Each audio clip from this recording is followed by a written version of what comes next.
Kutoka kaunti namba 11 tuelekee kaunti namba 44 ambapo wafanyabiashara katika eneo la Onyinjo huko Suna Magharibi wanakadiria hasara baada ya wezi kuvamia na kutoroka na bidhaa zao.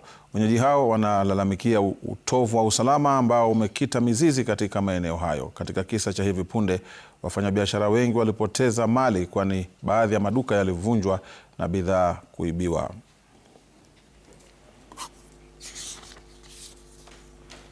Duka yangu jana ilivunjwa na walichukua vitu zenye zina worth over 70,000, wameniacha bankrupt. Hakuna kitu naweza fanya, hakuna pali ya kuenda.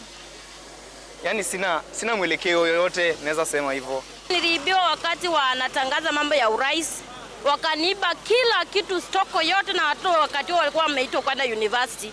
Nilibaki mtupu, nikaanza kuombaomba majirani wakanisaidia, nikarudi kwa biashara. Nikamaliza wiki 3 tena wakarudi tena wakaiba. Siku ya leo jirani yangu, mimi ni jirani yangu na mwenye ameibiwa leo. Imeniuma wakati natoka nyumbani nafika nakuta ameibiwa na mlango wangu kufuli zote za nje, kufuli 4 hazipo. Kumaanisha kwamba walikuwa wanajaribu kwangu wakashindwa wakabadilisha kwa jirani. Jamani, kama kuna njia yoyote ile tunaweza kusaidiwa mambo ya uwizi, tusaidiwe, tumechoka. County Commissioner, tangu kuje hapa hatujaona matunda yako kama County Commissioner ya Migori County.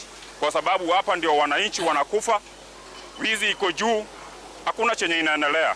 Na ingekuwa eti mwanasiasa mkongwe inakuja hapa Migori, ungetoa askari kutoka sehemu kila yoyote ikuje hapo. Lakini wananchi wanabaki wakiumia kwa sababu hapa Migori hasa hapo Ruba, wanawake wote wako na sida. Ikifika muda wa saa 2 saa 3, wengine wanakuwa rape, wengine wanapiga fimbo, wengine wanakata na panga. Security imekuwa mbaya. Tuelekee kaunti nambari 12 ambapo